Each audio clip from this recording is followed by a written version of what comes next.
ശശിയേ ഇരിക്കും തന്നെ പപ്സ് കഴിക്കും. എനിക്ക് പപ്സ് വേണ്ട.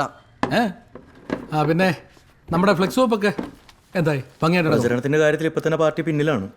ഫ്ലെക്സിന്റെ കാര്യം അവിടെ നിൽക്കട്ടെ. 14-ാം വാർഡിൽ ആരാ മത്സരിക്കുന്നേ? എന്താ സംശയം? സഖാവ് ബിജോയ്. ആ വാർഡ് ഞാൻ ചോദിച്ചല്ലേ. അത് കലക്കി. ചോദിക്കുന്ന പാർട്ടി പ്രവർത്തകർക്ക് എല്ലാം കൊടുക്കാൻ ഇതെന്താ ക്ഷേമ പെൻഷനാണോ? സഖാവേ, അച്ചടക്കമുള്ള പാർട്ടി പ്രവർത്തകർ നിലയ്ക്ക് പാർട്ടി ആരെ നിർത്തുന്നു അവരുടെ ജയത്തിന് വേണ്ടി പ്രവർത്തിക്കല്ലേ നമ്മൾ ചെയ്യേണ്ടത്. ബിജോയെ പോലുള്ളവരെ തോപ്പിച്ചാലേ നമ്മുടെ പാർട്ടി ഒരു പാഠം പഠിക്കൂ. ശശി പാർട്ടി വിരുദ്ധനെ പോലെ സംസാരിക്കുന്നു. അല്ലെങ്കിലും സത്യം പറയുന്നവരെ പാർട്ടി വിരുദ്ധരാക്കുന്നതാണല്ലോ സഖാവേ നമ്മുടെ സ്ഥിര ഏർപ്പാട്. നിങ്ങളോട് ഇതിന് കാലം ചോദിക്കും സഖാവേ. പോട്ടെ. ലാൽ സലാം. ശശി സഖാവേ, സഖാവേ അവൻ പോണെങ്കിൽ പോട്ടെന്ന്. നമ്മൾ ബംഗാളി വെച്ച് ഫ്ലക്സ് കെട്ടിക്കും. അതാകുമ്പോൾ ഇതുപോലെ ഒന്ന് സീറ്റ് ചോദിക്കുകയല്ലോ. പക്ഷെ ഒരു പ്രശ്നമുണ്ട്, അമ്മാരാകുമ്പോൾ കൂലി ചോദിക്കും. വഴിയുണ്ട്. അതിന്റെ കൃത്യമായിട്ടുള്ള നമ്പർ നമ്മുടെ കയ്യിൽ എന്തായാലും വേണം. എന്റെ വാർഡിലൊരു 1000-നടുത്ത് വോട്ട് കാണുമായിരിക്കും. അത് പഴയ കണക്ക്.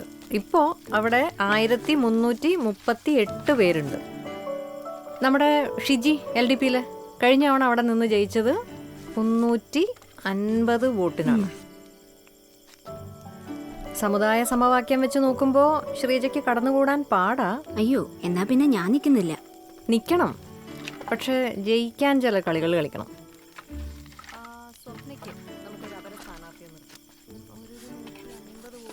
ധൈര്യമായിട്ട് നിൽക്കുന്നേ, നമ്മളെല്ലാവരും കൂടെയുണ്ട്. നമ്മൾ ജയിക്കും. ഇതേ ചേച്ചിയൊക്കെ സ്ട്രോങ് ആയിട്ട് കൂടെ നിൽക്കും. ഒന്നും പേടിക്കാനില്ല. എല്ലാം മറ്റേ പ്രചാരണത്തിന്റെ പരിപാടിയൊക്കെ നമുക്ക് ചെയ്യാം, ഉഷാറാക്കാം. ഓക്കെ. ശരി മെമ്പറേ. പിള്ളേരോട് ഇവിടെ പഠിക്കാൻ പറഞ്ഞിട്ടാ വന്നേ. മെമ്പറേ, ആ മെമ്പർ പറഞ്ഞ നേരാ. അവരെനിക്ക് സീറ്റ് തന്നില്ല, ഞങ്ങൾ ഇറങ്ങി പോന്നു. ഇനി വല്ല കുഴപ്പമാവോ? എന്തു കുഴപ്പം? വിമതരായിട്ട് മത്സരിക്കണം. വാർഡ് ഏതാൻ തീരുമാനിച്ചോ? നമ്മുടെ 14-ാം വാർഡ് മൂൺലൈറ്റ് ബിജോ മത്സരിക്കുന്നില്ലേ, ആ വാർഡ്. അതൊരിത്തിരി മണ്ടത്തരമാണ് ചേട്ടാ. അയാള് കാശുകാരനല്ലേ, ജയിക്കാൻ വേണ്ടി എന്ത് കളിയും കളിക്കും. പിന്നെ ഞാനെന്താ വേണ്ട? മെമ്പർ പറ. ചേട്ടന്റെ വീടിരിക്കുന്ന 4-ാം വാർഡ് സേഫാ. അവിടെയാണെങ്കിൽ LDPക്ക് വലിയ സ്വാധീനമില്ല. പിന്നെ അവിടുത്തെ ഞങ്ങളുടെ സ്ഥാനാർത്ഥി ഗുണപാല. ആ സൈഡ് ഞാൻ നോക്കിക്കൊള്ളാം. ഉറപ്പാണോ? പിന്നില്ലേ, ചേട്ടനില്ലാതെ ഈ നാട്ടുകാർക്ക് ജീവിക്കാൻ പറ്റില്ല ചേട്ടാ. വോട്ടില്ലെങ്കിൽ തേങ്ങ ഇടില്ല എന്ന് പറയണം.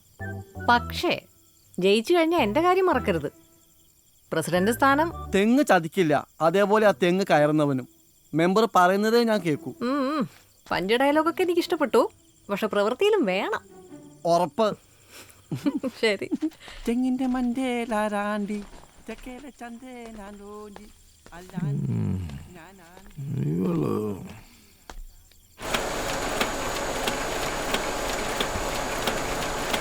ചേട്ടാ ബാക്കിയൊക്കെ തരും. ശശിചേട്ടന്റെ പോസ്റ്ററും കൂടി. വൈകിട്ട് വൈകിട്ട് വരാം.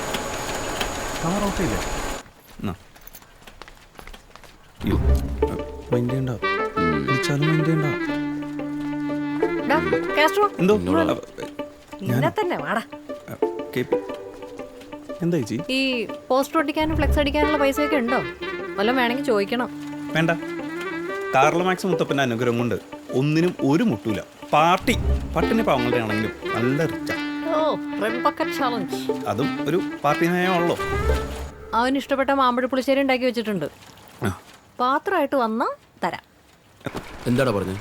മാമ്പഴ പുളിശ്ശേരി അല്ല, പോസ്റ്റർ ഒട്ടിക്കാനും ഫ്ലെക്സ് വെക്കാനും കാശ് വേണമെന്ന് ചോദിച്ചു. ഏയ് എടാ, എനിക്കിത് കണ്ടിട്ടേ ഒരു ഊളത്തരമായി പോയോ എന്നൊരു സംശയം. KP, ഒരാള് ചെയ്ത ഊളത്തരം എല്ലാ ഊളകളും ചെയ്യുകയാണെങ്കിൽ, അല്ല എല്ലാ സ്ഥാനാർത്ഥികളും ചെയ്യുകയാണെങ്കിൽ ഫാഷൻ. ഇത് ഫാഷനാ. നല്ല രസമുണ്ട്. എടേ, 4 ആള് പിന്നെ പോലെ തന്നെ ഇല്ലേ? പാപ്പിൻസ് മിഠായി തുറന്ന പോലെ ഉണ്ട്.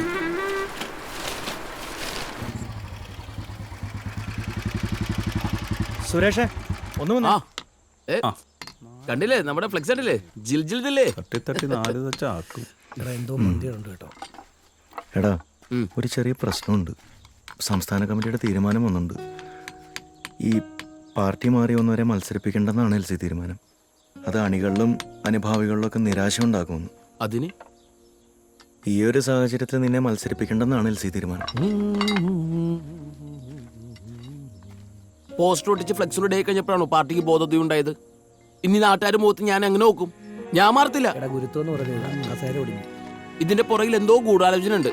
UDP പ്രവർത്തകനെ പ്രലോഭിപ്പിച്ച് നിങ്ങൾ ചതിക്കായിരുന്നില്ലേ? എടാ പാർട്ടി ആരെയും ചതിക്കില്ല. നീ വസ്തുതകളെ അതിന്റെ ഗൗരവത്തിൽ കാണണം. പുതിയതാരെ കെട്ടിറക്കുന്നേ? സീനിയർ മെമ്പറായ കുഞ്ഞമ്പൂനെ പരിഗണിക്കണമെന്നാണ് DC തീരുമാനം. ഡീച്ചി പോകാൻ പറ. ഞാൻ ശശിയെ പോലെ ഒറ്റക്ക് മത്സരിക്കും. എടാ ശശിയെ പോലെ അല്ല നീ പാർട്ടി വിട്ട് വന്നവനാ. വിമതനായകനെ അവസരവാദി എന്ന് പറഞ്ഞ മുദ്ര കുത്തും. വെറുതെ പാർട്ടിയെ വെറുപ്പിക്കാൻ നിൽക്കണ്ട. എന്റെ ബാബു, ഞാൻ ഇത്ര വർക്കൊക്കെ ചെയ്തിട്ട് എന്റെ ബ്രെയിൻ ഇരുമ്പുന്നു. എടാ നിന്റെ അവസ്ഥ എനിക്ക് മനസ്സിലാവും. തൽക്കാലത്തേക്ക് നീ പാർട്ടി തീരുമാനത്തിന് കീഴ്പ്പെട്. അതാണ് പ്രധാനം. എന്നെ അടുത്ത സൈറ്റിലേക്ക് ഒന്നും ഇട്ടേക്കോ. ഇത് വലിയ ഇവിടെ ചതി. നിന്നിട്ടേ വലിയ കാര്യമില്ലല്ലോ. കഷ്ടമല്ല തൂഞ്ഞാലായിപ്പോയി. KP കുടുംബ ബന്ധങ്ങൾ തകർന്നടിയുമ്പോൾ പിടിച്ചു നിൽക്കാൻ പാടുപെടുന്ന ഒരു സ്ത്രീ. അവൾ സാരിത്തുമ്പിലൊപ്പിയ കണ്ണുനീർ കടലാകുന്നു. അഖിലയുടെ സ്വപ്നം ഇനിയെങ്കിലും സാധ്യമാണ്. വന്നല്ല പട്ടണി പാവങ്ങളുടെ ചെകുവേര. തേരോട്ടം സീറ്റ് കിട്ടിയില്ലേ? ചെകുവേര അല്പം തേഞ്ഞിട്ടുണ്ട്. ഇപ്പൊ വെറും ജീവിക്കാൻ പോയ നിഖിൽ അച്ഛാ നിങ്ങൾ വന്നേ. ധാര വന്നിരിക്കുന്നേന്ന് കണ്ടോ?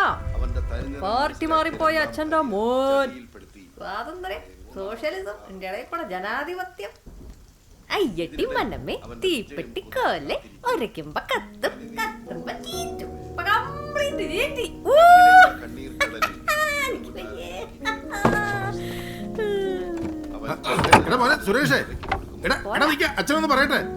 സുരേഷേ, ചാരന്മാരാക്കി നിനക്ക് എന്തിന്റെ കേട്ടാ സുനന്ദൻ? കിട്ടാത്ത ചോദ്യങ്ങൾ അവന് നന്നായിട്ട് കൊണ്ടു. എല്ലാ ദിവസവും വൈകിട്ട്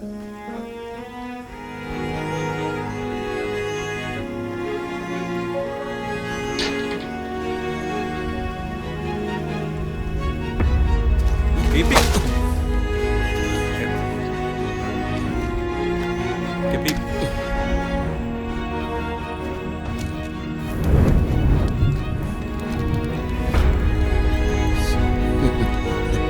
കണ്ടടാ, ഈ കത്ര കേപ്പിലെ ചിതയടാ ചിത. ആ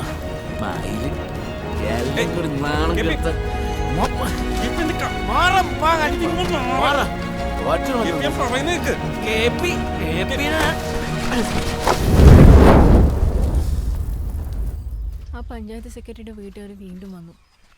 പാപ്പ സ്ത്രീധനം കൂട്ടി പറഞ്ഞപ്പോൾ പ്രേമത്തിൻ്റെ കാര്യം അവർ മറന്നു. പള്ളിയിലും അറിയിച്ചു. ഇലക്ഷൻ കഴിഞ്ഞ ഉടൻ കല്യാണം. നമുക്ക് എങ്ങോട്ടെങ്കിലും പോവാം. ഞാൻ അങ്ങനത്തെ ഒരു അവസ്ഥയിലല്ല. നീ എങ്ങനെയെങ്കിലും രക്ഷപ്പെടും. എൻ്റെ കൂടെ കൂടി നീയും തോക്കാൻ നിൽക്കണ്ട. വിട്ടേരുത്. നിങ്ങൾ തനി രാഷ്ട്രീയക്കാരാണെന്ന് എനിക്കിപ്പോൾ മനസ്സിലായി. തോന്നുമ്പോൾ കാലുമാറാൻ നിങ്ങൾക്ക് എളുപ്പമായിരിക്കും. എനിക്കങ്ങനല്ല. അതല്ലേ പറഞ്ഞു, എന്നെ വിട്ടേക്ക്.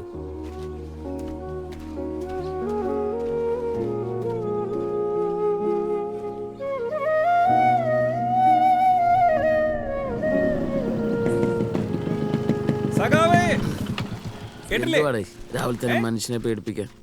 നമ്മുടെ കുഞ്ഞമ്പു സഖാവില്ലേ, പാർട്ടി ഓഫീസിന്റെ ഭിത്തി കയറി. എത്തിയില്ല. എന്തിന്? ഇന്നലെ സീറ്റ് കിട്ടിയ സന്തോഷത്തിൽ വീട്ടിൽ ചെന്ന് കയറിയതാ. ഡും ഒരു വീഴ്ച, പിന്നെ പൊങ്ങിട്ടില്ല.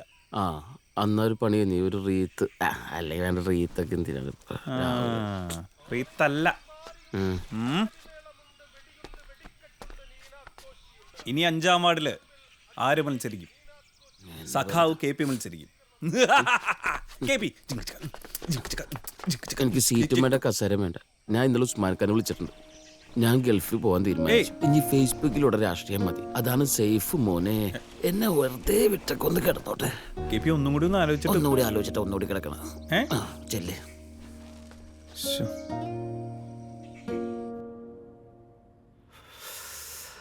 കുഞ്ഞമ്പു ചത്ത സ്ഥിതിക്ക് ഇനി അവന് നറുക്ക് വീഴും. അത് തടയാൻ നീ എന്നെ ഒന്ന് സഹായിക്കണം. അയ്യോ കർത്താവ്, ഞാനോ? അവനെതിരെ ഒരു ലൈംഗികാരോപണം കൊണ്ടുവരണം. നീ നാളെ തന്നെ ഒരു പത്രസമ്മേളനം വിളിക്കേ. കർത്താവിന് നടക്കാത്ത പറയല്ലേ സാറേ. KPക്ക് എന്നോട് ഒരു പെങ്ങളോടുള്ള സ്നേഹ. പാർട്ടിക്ക് വേണ്ടി സാറ് പറയുന്നതെല്ലാം ഞാൻ ഇതുവരെ ചെയ്തിട്ടുണ്ട്. പക്ഷേ ഈ നെറുകേടിന് സാറിനെ നിർബന്ധിക്കരുത്. പാർട്ടിക്ക് വേണ്ടിയല്ല ഇത്, എനിക്ക് വേണ്ടി നീ ഇത് ചെയ്തേ പറ്റൂ. അവൻ ജയിച്ചാലേ എൻ്റെ മകളുടെ ഭാവി പോക്കാം. വയ്യ സാറേ, KP സാറിന്റെ മോക്ക് നല്ലൊരു ഭർത്താവായിരിക്കും. നിർത്തേ. നല്ല ഭർത്താവായിരിക്കും. പ്രായാധിക്യം മൂലം കുഞ്ഞമ്പു സഖാവ് ധീര രക്തസാക്ഷിയായ സ്ഥിതിക്ക് 5-ാം വാർഡിൽ സുരേഷ് തന്നെ മത്സരിക്കട്ടെ. മത്സരിച്ചു. പ്രചരണം തുടങ്ങിയ സ്ഥിതിക്ക് സുരേഷ് തന്നെ മത്സരിക്കുന്നതാണ് നല്ലത്. അതെ, ഇല്ലെങ്കിൽ പൊതുസമൂഹത്തിന് മുമ്പിൽ പാർട്ടി നാണങ്ങൾ.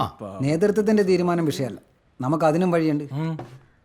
ഞാനിവിടുത്തെ സവിശേഷ സാഹചര്യം നേതൃത്വത്തെ പറഞ്ഞ് ബോധ്യപ്പെടുത്തിക്കൊള്ളാം. അല്ല സഖാവ് സുരേഷ് എന്തൊന്നും മിണ്ടാത്തെ? ചെന്താമരാക്ഷൻ സഖാവേ, സഖാവിനെ തന്നെ. നിങ്ങളൊക്കെ എന്നെ കുറിച്ച് എന്താ ധരിച്ചു വെച്ചിരിക്കുന്നത്? നിങ്ങൾ പറയുമ്പോൾ നിൽക്കാനും മാറാനും ഞാൻ എന്താ നിങ്ങളുടെ കളിപ്പാവയോ? ഇനി അങ്ങോട്ടുള്ള ഒരു മത്സരത്തിനും ഞാനില്ല. എന്റെ നാണക്കേട് അത് ന്യായീകരിച്ചാൽ മാറില്ല. നമ്മളൊരു പരാജയപ്പെട്ട രാഷ്ട്രീയക്കാരനാണേ. ഇനിയുള്ള കാലം ആ ഒരു അഡ്രസ്സിൽ ജീവിച്ചോളാം. അപ്പൊ ശരി, ലാൽ സലാം.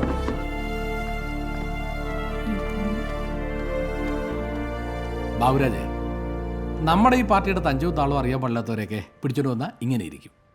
ഇത് രമ്യമായി പരിഹരിക്കേണ്ട ഉത്തരവാദിത്വം ബാബുരാജിനുള്ളതാണ്.